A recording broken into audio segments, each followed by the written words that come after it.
રાસોત્સવ જીવંત જોઈ રહ્યા હોય અને ત્યાં બેઠા બેઠા આર્થિક અનુદાન અહીંયા નોંધાવી રહ્યા હોય ત્યારે આપણી વચ્ચે એક અલાયદા કલાકાર સતત અને સતત, હું અહીંયા બીજા વર્ષે છું, ગત વર્ષે પણ તેઓની હાજરી હતી અને આ વર્ષે ફરી એક વખત આપણી વચ્ચે ઉપસ્થિત બન્યા હોય. એક સોશિયલ મીડિયામાં ડોહીના અવાજમાં દેશી ડોહીનો એક અવાજ આવે છે અને અલગ અલગ વિષયો ઉપર, ચૂંટણી હોય, વાવાઝોડું હોય, વરસાદનો માહોલ હોય, ખેતીમાં તકલીફ હોય, અલગ અલગ વિષયો હોય, પણ ડોહી એક ને એક હોય. હવે ડોહી કોણ હતી એ તો મારો નાથ જાણે, પણ એ અવાજ આપણા લીલાજીભાઈ ઓડેદરાનો હતો એ મને ગયા વર્ષે ખબર પડી. લગભગ છેલ્લા 4-5 વર્ષથી તો સાંભળતો આવતો હતો, પણ ગયા વર્ષે ખબર પડી કે લીલાજીભાઈ ઓડેદરાનો અવાજ છે. એવા જ લીલાજીભાઈ ઓડેદરા આપણી વચ્ચે ઉપસ્થિત બન્યા હોય ત્યારે ફરી એક વખત આ વર્ષે પણ હું એમને વિનંતી કરીશ કે તેઓ પોતાની આગવી શૈલીમાં તમારે એક કામ કરવાનું છે. જ્યારે અવાજ સાંભળો ને ત્યાં સ્ટેજ ઉપર નહીં જોવાનું, આંખો બંધ કરી જવાની. આંખો બંધ કરી જાઓ ને તો ખબર નહીં પડે કોણ બોલે. આ બાજુ જો હોત ખબર પડી છે કે અહીંયા બાપુજી ઉભા, એટલે આંખો બંધ કરી જાઓ તો વાંધો નહીં આવે. કે આપણને એક હકીકતમાં એમ લાગશે કે એક ડોહી આપણી વચ્ચે આવીને કંઈક પોતાની આપવીતી વર્ણવી રહી છે. એવા જ લીલાજીભાઈ ઓડેદરાને વિનંતી કરીશ કે બે શબ્દો એમને મોજ આવે, એમને આનંદ આવે એ વિષય ઉપર આપણી વચ્ચે લઈને આવે લીલાજીભાઈ ઓડેદરા. બધાને સીતારામ. આપણી પરંપરા છે તે સીતારામ તો કરવા જોઈએ ને. હું તો આગળ જોતી હતી છોકરા રમતા હતા નહીં એમ, હમણાં માંડવ્યું ઉપાડવાનું છે. જે કોણ જોઈએ એવા ઉંડરિયા ઉપાડે. પરવે હે રેપ જેબને એક હાહી મળી કામ વાળીએ એવા જ કરીએ. અટાણે તો અહીંયા ફૂદડ્યું ફરક ફૂદડ્યું. ખૂબ એનર્જી છે તમારા ગામમાં. બખલનું નામ તો મોટું હે, કામય મોટું હે અને એનર્જી ફૂલ છે એમાં.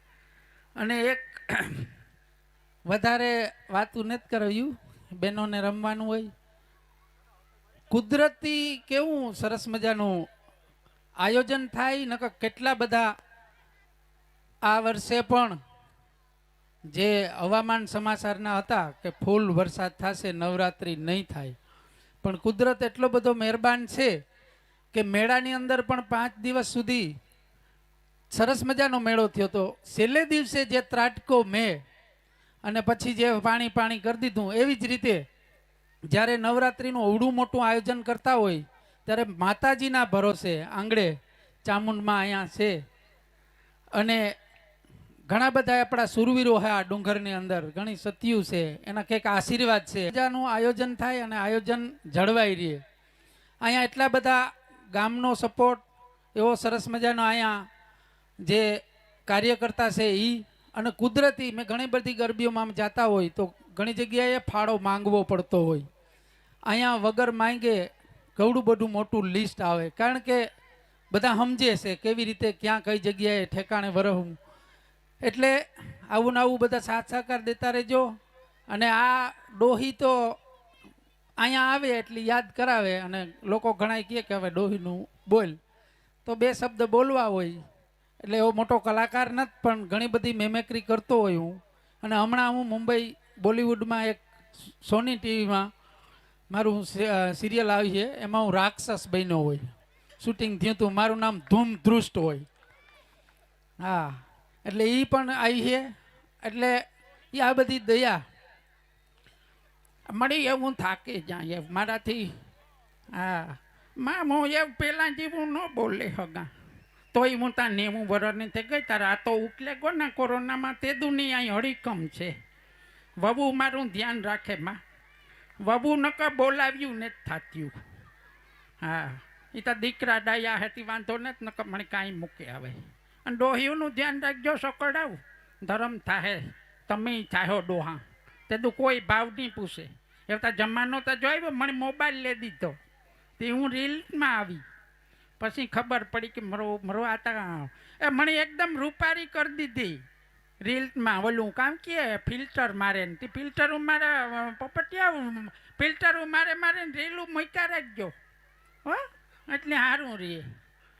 બસ ઘણું હવે બેનો માટેની તૈયારી થાય અને ખાસ આ ઓર્કેસ્ટ્રા વાળા એવું જબરજસ્ત વગાડે ને બેન જે ગાવતા હતા એક એક કલાક એક હારે એક જ સૂરમાં એકદમ હાઈ કાળી ઉપર ગાવું અઘરી વસ્તુ છે, એ પણ માતાજીની દયા કહેવાય. અને આપણે ગુજરાતી ફિલ્મમાં જે લોકગીતો હોય એવા જ સરસ મજાના લોકગીતો ગાય છે, તમને આનંદ કરાવે.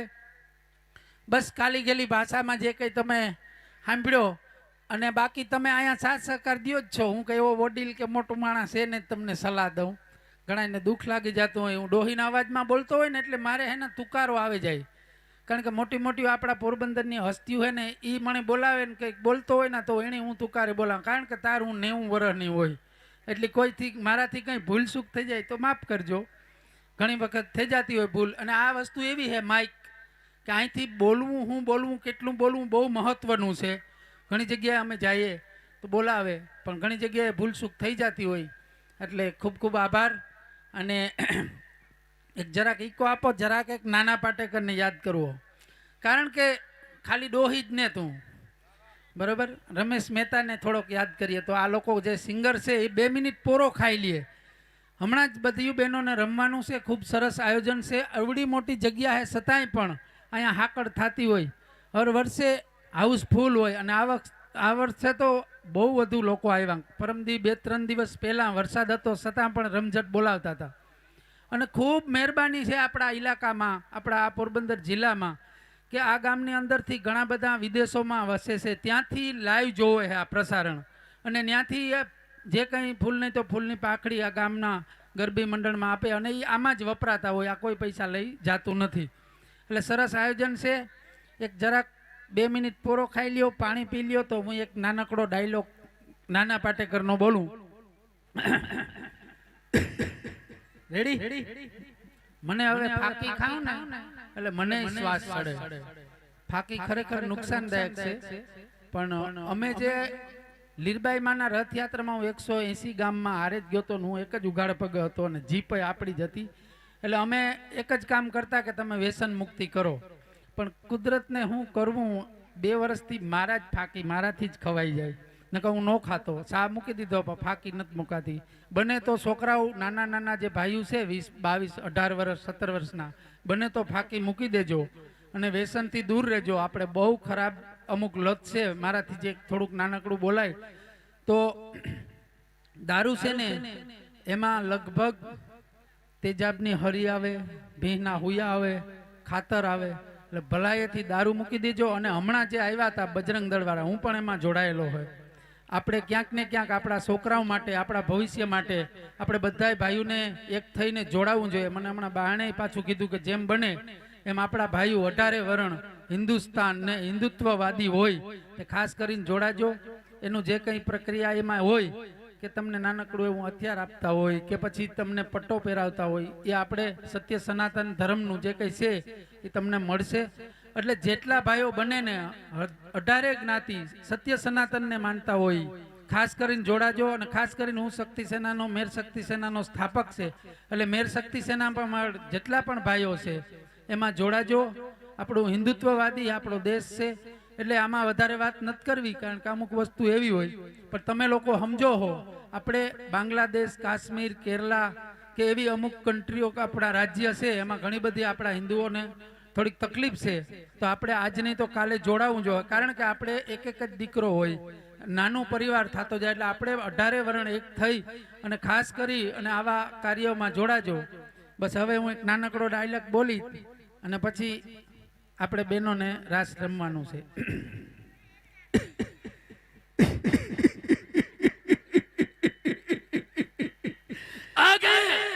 आ गए मेरे मौत को तमाशा देखने, अब मुझे लटका देंगे, फिर मेरी आंखें ऐसे बाहर आएगी, ऐसे जुबान बाहर आएगी. थोड़ी देर में लटकता रहूंगा, फिर मेरा भाई मुझे नीचे उतारेगा. अब चर्चा करते घर चले जाओगे, खाना खाओगे, सो जाओगे. यही मुद्दली नामदान के इस देश का तमाशा इसी खामोशी से देखेगी. कुछ नहीं कहना मुझे, कुछ नहीं. अंधेरे में रहने की आदत पड़ी है तुमको, गुलामी करने की आदत पड़ी है. पहले राजा महाराजा की गुलामी की, फिर अंग्रेज की, फिर संत गुंडे और नेता की. वो तुम्हें धर्म के नाम पे बेकाते और तुम एक दूसरे के गले काट रहे हो. काटो काटो. ऊपर वाला भी ऊपर से देखता होगा तो उससे भी शर्म आती होगी. सोच रहा होगा सबसे खूबसूरत चीज बनाई थी इंसान। इंसान नीचे देखा तो सब कीड़े बन गए, कीड़े आए और गए, खेल खत्म। देखते रहो, सड़ो और मरो। એવું હા સડે બરાબર. એટલે થોડીક વાર 2 મિનિટ એટલા માટે લીધી હતી કે આ લોકો પોરો ખાઈ હગે.